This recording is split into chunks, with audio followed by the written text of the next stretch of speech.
uh, it's uh, it's Lancashire. Like Oh, it's Lancashire, huh? Lancashire, North Lancashire. Literally, it's just green hills. If you ever seen Lord of the Rings, I'm from the Shire. Ah, there you go. Yeah. Yeah. I hope you're taller. Oh yeah, I definitely am. I'm 6'6". I'm six foot There you six. go. I'm a tall guy. So yeah. So do you want to jump right ahead? Everything's Let's working. jump right into it. Okay, Yes. was it recording? Yep. All ready to go. Oh, great. Okay, great. So your first question is, what's your opinion on the current state of the visual effects industry? Yes. So let me first start and say that I sold Digital Domain in 2006. So it's been 12 years since I've actively been employed in the visual effects industry. So my view of the visual effects industry is nowhere near as informed as, let's say, a lot of the people that used to work for me that now run companies or win Academy Awards, right? Okay. So I'm going to look at it from the outside a bit.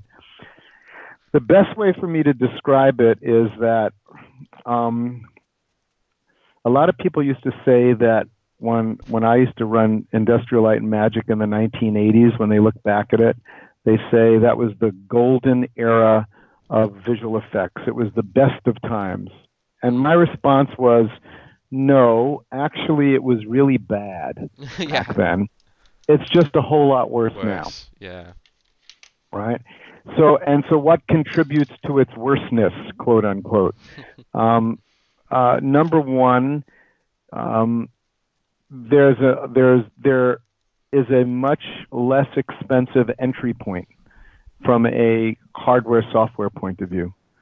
So back in the 80s, everything was optical and film, and so it was very difficult. You couldn't buy the equipment; you basically had to make it yourself, and it was there were a lot of barriers to entry to enter into the industry. Then when we moved into the digital age in the beginning, sort of like my digital domain early years or my late ILM years, um, the cost of the hardware and first of all, the cost of the hardware was astronomical. You know, Yeah. each computer was somewhere about 75,000 US dollars, Were they the old like and SGI things? SGIs, yeah. Yeah. And then the actual software was sort of unavailable, so there weren't very many choices for the common person, let's say, Yeah. or the artist to be able to use the computers because it was all, you had to all write your own algorithm. So it was computer scientists, of which there weren't very many that had artistic sensibilities, Yeah. and incredibly expensive hardware.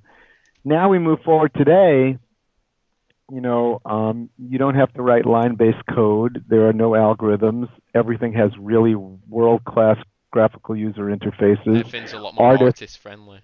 yeah, a lot more artists. Mm. Universities are turning out these young folks by the hundreds every year, and the cost of doing business per se per box is a lot less.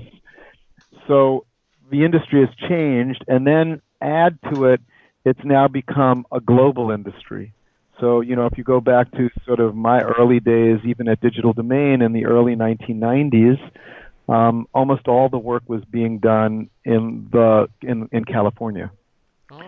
But nowadays, the work is being done all over the planet, and the cost to buy the equipment is relatively low.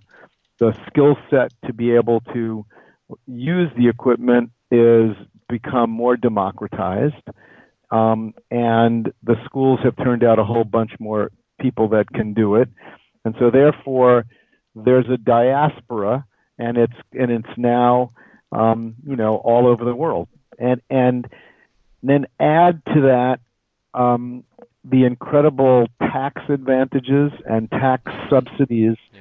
that various countries have provided. And so now, if you're a world-class digital artist, you're really a digital gypsy. So Yeah, you the travel pixel all over gypsy. the world. And, yeah, that's right. And so in a lot of ways, the industry, while it's more vibrant because there's a considerably more work today than there was back in the early days, um, the the industry continues to still suffer, and it's a lot. I think almost all of it has to do with the business model.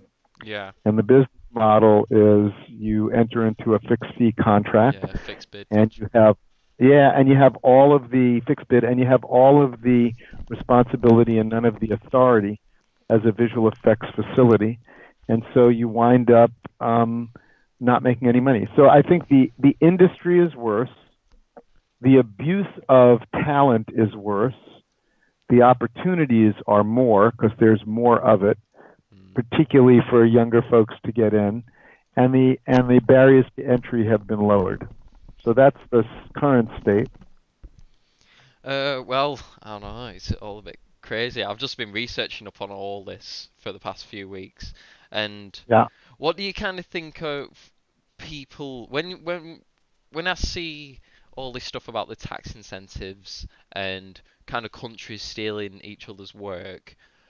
I think someone asked you this on a TV interview once, but isn't this just capitalism, like fighting over like one company's work or one country's work willing to do a cheaper deal, willing to do the work cheaper? Isn't this just like kind of capitalism at its core, or Well, yes and no. So on one hand, it's capitalism as its core of one country, one company underbidding another company, yeah, right?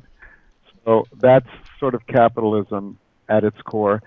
But the underbelly of it is that it would be one thing if it was a free market, right? So if there yeah, were hundreds of thousands of customers, and then it was each manufacturer or provider was cutting their costs to get larger market share, et cetera, that would be pure capitalism. But in this case, at least in the film industry in the U.S., there are 6 clients, and so 6 clients yeah, skew that whole sense of capitalism at its best. And then there's another part of it, which is corporate welfare, which is all these tax subsidies. So it's shocking that these countries wind up giving 35, 40, 45% of a rebate back to the motion picture studios. And you remember, they're not giving it to the visual effects company. They're giving it to the motion picture studio. yeah, So the client, Warner Brothers, who goes and does a show, can say to the visual effects company, and it's a visual effects heavy laden movie, they could say to the companies, listen, if you want the work, you're going to need to do it in Lower Slobovia, because the Lower Slobovian government is giving us 70%. Now I'm exaggerating, and there is no Lower Slobovian government giving that. But if there were, the studios would tell everybody that's where the work has to go. And then you, as a digital artist, would be grab your forced to tent, work in Lower Slobovia. Yeah, grab your tent, get a sleeping bag. You're off to that's right. That's Milanola. it. Well, you won't need a sleeping bag because chances are you won't be sleeping because you're going to be working 20 hours a day. Yeah, very true. Grab your coffee then. That's right. Wow, it is all a bit crazy. Uh, just go. Shall I just go on to the second question? How? Second question, yeah. Yeah. What is my opinion of creating of a strong visual effects union? So here's the problem that a strong visual effects union plays. A strong visual effects union, if it were to be an international union, and that international union was able to address all of the workers or a majority of the workers or at least the majority of the big companies that do the work on an international basis, there might be a shot, Yeah. right? Yeah. But there is no such union. So whether it's Beck2 in England or whether it's IATSE in the United States, they're separate. And so there is no international union, and this is an international, labor movement. So what would happen is if there was a strong union push for a visual effects union in the United States, what would happen is, and I'm one of the few people, I might be the only person that's ever run a major visual effects company that was union, which is ILM, and a major visual effects company that was non-union, which was Digital Domain. And I'll tell you, running a visual effects union company is more expensive than running a visual effects non-union company. Really? So, oh, of course. Well, Yeah. somebody's gonna pay those benefits, Yeah. right? Yeah. Somebody's got to pay the overtime. Somebody's got to follow union rules, and it's always the company. So the client, right? Warner Brothers, Hmm. they're just trying to get the best price. They pay So for if their shots. They pay for they what they pay for want. their own stuff, Yeah. but if they're going to contract with a visual effects company, right? The visual effects company is responsible for all of the additional fees that one would have to pay to be a union shop. Hmm. Now, if you look at it on an international basis, and there's no union, let's say, in the UK, and there's no union in New Zealand, but there's a union in the US, the price of the visual effects work has gone up considerably in the US, of which now that that visual effects facility has to pass on to the motion picture studio, the client. Yeah. Well, back in the day, in 1985, when I ran a visual effects company that was a union company, there were not very many places for Warner Brothers or Disney to go. If they wanted to do really good work, they had two or three choices, all of whom were located in California and all of whom were union. Wow. But now, if they want to do the work at Frame Store in London and they're not a union shop, why would they come to, a union shop in the United States to do the work? It costs more. Yeah. Uh, it's so crazy how political it gets. How Mm. everything. It's not really issue. It's an issue of survival. So Mm, the motion picture studio, they're being handed a plate, and on that plate is a wonderful deal, yeah. and so taking advantage of it. It's not like they're bad people. It's like, so if you're willing to give me whatever I ask for at whatever price, and you take all the responsibility, glory be. What a great way to do business for me, the motion picture studio. Now, the visual effects company, because they're so afraid, because there's only 6 clients, that they're afraid to rock the boat, Yeah. right? So they're not going to walk back to Warner Brothers and say, okay, listen, deal has changed. We're not going to charge you on a flat bid. We're going to charge you on a cost plus markup. And the studio, if they have other choices, which they do, will say, F you, go to hell.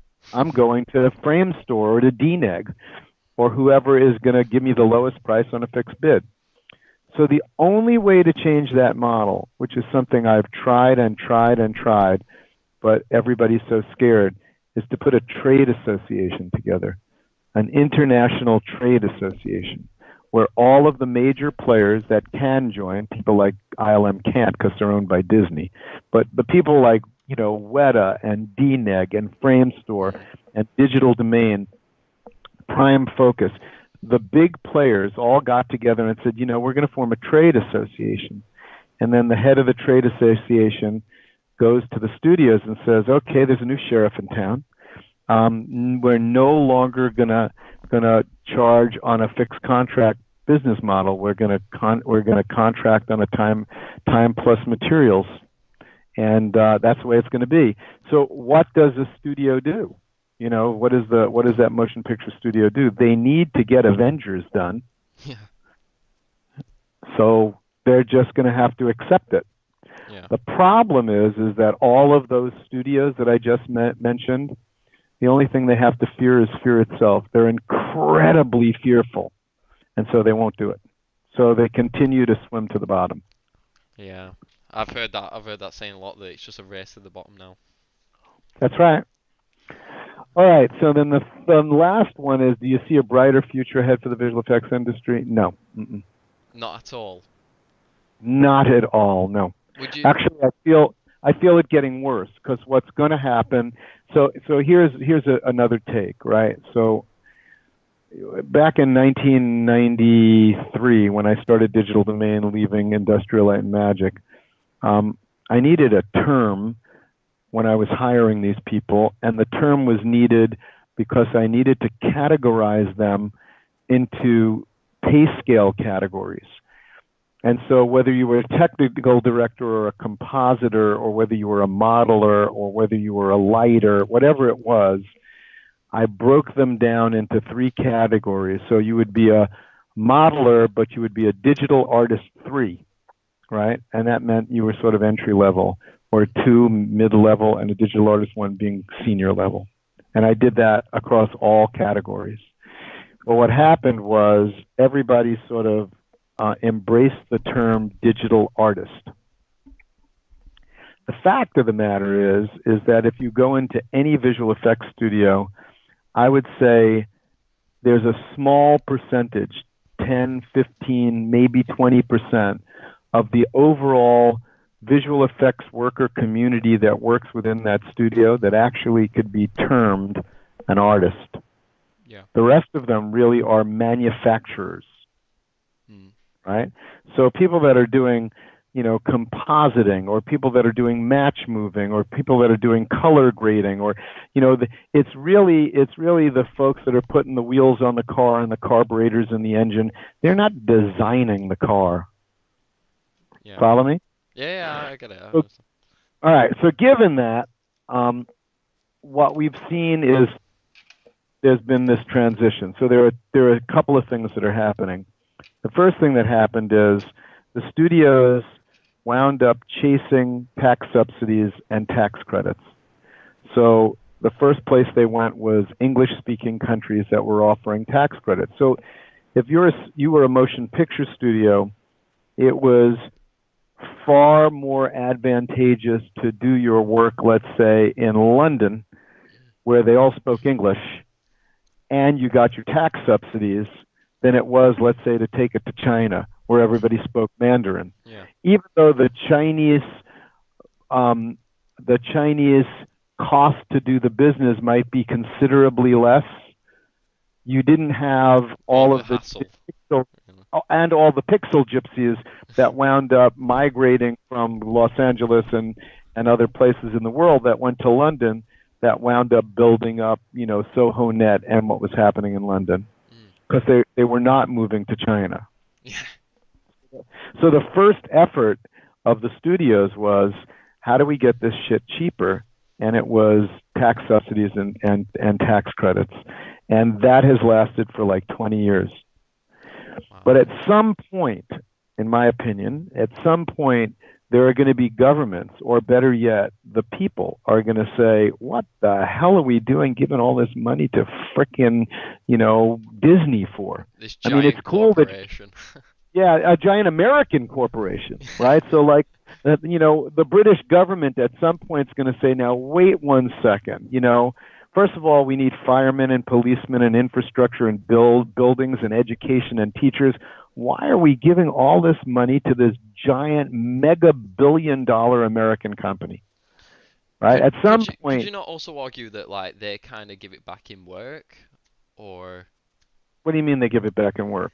Say if how tax subsidies work. If they're giving, if the British government pays Disney to make their movie kind of in England, could you not see it from the other side and just be like, it's more of a they're bringing in work, the government's trying to just bring in work for the local, and keep the local companies of London competitive with each other, kind of keep the ecosystem going?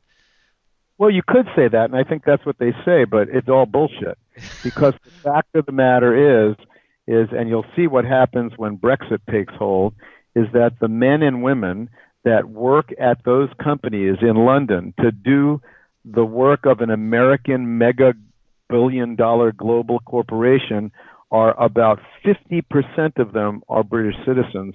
The other 50% aren't. Yeah. Right? So it's not like you're winding up really helping British citizens. To an extent you are, but the cost of helping those British citizens, if I was the folks that ran Aardman, I would say, what the fuck?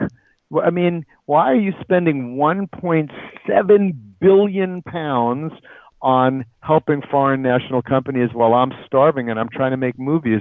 Why don't you help the British film industry, Uh-huh. Yeah. Great. right? Yeah, yeah. So the next I totally level, get it. It's just crazy. yeah, yeah, and the next, and by the way, I just was in London, and let me tell you, the Britain needs help, right? It's not the roads aren't perfect, the Oh bridges yeah. aren't perfect. Oh yeah. Heathrow's a Especially like where I'm from. Definitely. I bet. I bet, right? So it's like, wait a second, shouldn't we be paying our school teachers more to better educate our English kids than, filling the coffers of Bob Iger at Disney who makes, $137 million a year? Shouldn't we be doing that? And at first it's sort of cool, like, hey, we have Star Wars shooting here. Big deal, right? Mm. So at some point somebody's going to get hip to it. So then the next question is, well, where do these companies go? And right now, what's happening is the studios are very smart. They're starting to make sure that there's work going into really lower cost of living countries like India and China, Yeah. right? But what's going to ultimately happen, and I'll be long gone, but judging from where you are in your life, you will be facing it. Um, Artificial intelligence will supplant most of the visual effects manufacturing. You won't have to have people sitting on the boxes to do that work. The manufacturing will be done by general broad AI efforts. It's funny you say that because like I consider myself a bit of a aspirational guy, and I always imagine that I would have the company that would cause that to happen. Yeah, there you go. So I unlucky for the people. As long as I somehow benefit off it. No, I'm joking. I'm Yeah, not that bad. there you go. There you go. Uh, Spoken like a capitalist. yeah, I was just about to say, spoken a bit like an American. Yeah, Joke. not like this American. Yeah, I'm But sorry, I'm joking. so I think the first level is the subsidies, and that's really harmed the industry. And then the second level is going to be foreign nationals doing the work because it's manufacturing, it isn't art. And then finally, it will be AI. And within 10 years or 15 years, the algorithms will be in place, and a lot of the work that's done by a lot of these digital visual effects manufacturers will be replaced by robots. Wow. I mean, see, that's going to happen to a lot of industries though as well. Correct. Like it's already happening in. I mean, you can see it happening in buildings and things like that. It's just there's so much. What's I forgot the name of it now. Like automation. Think about all those lorries that drive on the motorway. I mean, why do you need somebody like chugging beer at every stop and having a piss? Just let the car drive itself. Yeah, Elon Musk, he's on it. He's on it. That's right. Yeah, it is just technology is just it's just gonna start moving faster than what we can even perceive. So That's right. wow. So All right. I think I've answered all your questions. Do I yeah. see a bright future for the visual effects industry? No, unless you're a robot. How important would a strong union be? Well, unless it's international, it can't work. And what's my opinion on the current state of the visual effects industry? Mucho trabajo, poco dinero. A lot of work with no money. Wow. Wow. So wow. It's been, I mean, very interesting. That's a lot of stuff I could use. It's definitely going to help my Hope dissertation. so. That's probably Send me a copy. oh, I mean, I'll send it you, but I don't think you'll want to read it because it's probably not going to be that good. I mean, I'm only at University of Salford. Let's just put that out there. I'm not cutting edge. Like, I'm not at. We're not. You're not at Oxford, I'm at Salford. This isn't Santa Monica. Like, right? But oh yeah, you've been a great help. Just Thanks a one lot. very quick Sure. question. What Shoot. what would you? Is there any advice, or would you recommend getting into the visual effects industry if you were someone like me, or what advice would you have for someone? You could just say don't bother, but like what? Yeah, it would depend what you wanted to do, right? So if you the real holy grail is developing your own intellectual property. but it's really difficult, a very difficult road, and you have to be incredibly talented and even luckier than you are talented to actually get it made. But that's the holy grail. The holy grail is create something that you own that people want to buy. And in the visual effects industry, you're just a manufacturer. You might as well you're like your grandfather who went to work in the mills. You're going to work, you're kicking your and most of these kids get so excited. Grandma, did you see my name on Star Wars? No, I didn't. It went by too fast. Well, I worked 18 hours a day for 3 years, and I had 3 seconds in the movie, and God, it was so exciting. Well, did you make any money? No, there's no pension. There's no nothing. No, I'm pretty much taken advantage of. Yeah. Wow. Well, it is the sad truth, really. But so with just going back to that intellectual property type thing, like, so say if you made a, would you say that like it's very rare for people to make it big in visual effects? Would you say it's very like not a strong place that you can really, but like you can Well, work your way up in certain industries, right? define making it big. Just like being an influencer at a large company, really.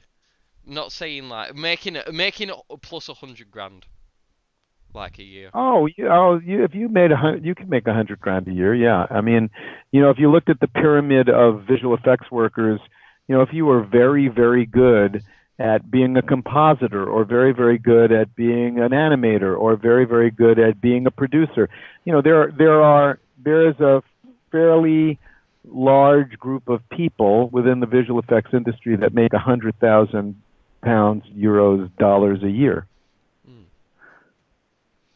Oh well. Yeah. Yeah. I don't know what other questions I have. Here's the problem. Here's the problem you need to think of. 100,000 pounds a year as a student probably seems like a lot of money, but actually in reality, it's a middle class living. And here's the problem. You're working like a dog. You don't see your wife or kids. There's no pension. There's no overtime. And at the end of 10 years of making $100,000 a year, you don't have $1 million. You have nothing. Yeah. Because you've lived at $100,000, which, by the way, is not a lot of money. I mean, I don't know what the real estate is in your part of the, well, you'd have to be in London, and London's like the most expensive places in the world. You can't get a flat. You wouldn't be able to live. You're not going to have a new car, that's for sure. So, again, at 20 years of age, 100,000 pounds a year sounds like a lot. It's not. I can definitely understand that when you take into all the stuff that you need to spend your money on. Yeah. But I mean, it probably could be good if you were young, single, and kind of didn't have that many responsibilities, didn't have a mortgage. But for a couple of years. So the problem is, what's the future, right? Yeah. So let's put it to you this way. Let's assume that you're a very good compositor, right? And you're pretty facile on Nuke as a student. And you go out and you take your work and you try to get a job, and let's say you're lucky enough you get a job. You're going to be a junior compositor. You're going to make maybe 40,000 pounds a year. You're going to live with some people because you can't afford the flats in London.